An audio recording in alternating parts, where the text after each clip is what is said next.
Welcome back, everyone. We're here live at Harmon Geist Memorial Field ahead of the AA state semifinal between the Dunmore Bucks and the Southern Columbia Tigers. So many storylines heading into tonight's matchup, starting with Southern Columbia.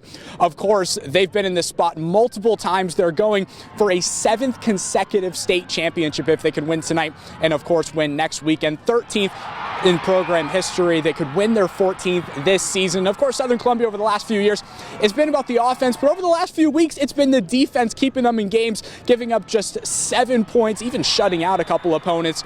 Of course, for Dunmore, they're one of the hottest teams in all of AA. 9 straight wins. The last time they faced Southern Columbia was in this exact same spot, the AA state champion semifinal game back in 2017. Of course, that was Coach Hens' final game coaching this Dunmore team. And for both the Bucks and Tigers, lots of mutual respect. And here are the coaches and players talking about what the keys will be in order to pick up a victory tonight. I think we got to play mistake-free football for 4 quarters. They're very good in all aspects of the game. Their defensive line is what really stands out.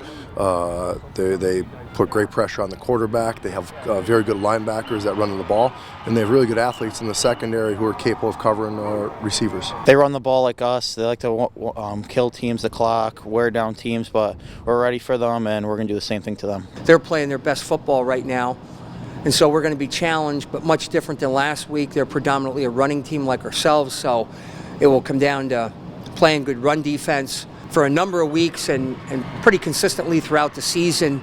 Our young and inexperienced offensive line will be challenged once again with a defensive front that has good size. Shutting down their offense is definitely going to be a big part, just because, you know, it's types of offense that just runs the ball down your throat, kind of demoralizes a team, and so whoever can shut them down defensively is going to be most likely the winner of this game.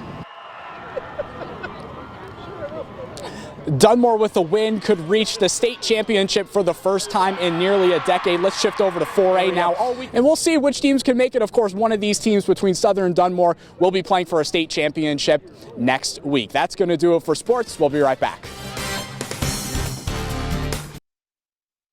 Welcome back, everyone. 5 of our local high school football teams have made it to the month of December. 2 of those schools are Southern Columbia and Dunmore, who met back in 2017 in this same state semifinal game. The Tigers handled the Bucks, but now Dunmore gets its rematch. That game in 2017 was the final one for Coach Jack Hens.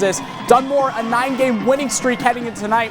Southern, again, just a 1-loss season. First drive for Southern inside the 10. It's Loudon Murphy, the handoff, and he goes 6 yards for a touchdown. Tigers out in front, 7-0. Southern gets the ball back. Garrett Garcia powers his way in for 2 yards, his first score of the night. PAT no good, so it's 13-0. The trio of running backs is what makes this Southern offense deadly every single week. It's Carter Madden's turn, bursting down the sideline for a 21-yard touchdown. Southern's lead grows to 19. We're still in the first quarter. Back to Garcia. He turns on those Jets, goes 48 yards, stiff-arming an opponent all the way into the end zone. You can't arm tackle this guy. It's now 26-0 Tigers, and like it's been all playoffs, the defense, tough as nails. Isaac Carter brings down Thomas Bowen for the sack. They give up single-digit points for a 4th consecutive week. 32-0 Tigers, one more for Garcia. 11 carries, 189 yards. This, his 3rd touchdown of the night. 39 zip at halftime. Southern wins it 39-7. They face Westinghouse in a rematch of last year's state championship. I felt we got off the ball better tonight, and I thought our backs ran harder. All 3 of them just ran extremely hard. Tonight, they certainly looked that way. They just looked very aggressive and no holding back, and that's the best our offense looked in a number of weeks. We knew our offense needed to step it up. Our defense was we were relying on our defense a lot the past 2 weeks, and we knew we needed to come out and make a statement that we have a pretty good offense. And once our offense starts rolling, the whole team plays amazing. We're outsized, I think, most of the games we play. I mean, they had a great defensive front, but our offensive line just capitalized on it. I mean, we shook them the first couple drives, and they didn't know how to respond. Make our way over to Class 4A. Dallas just survived a Bonner Prendy team in overtime last week.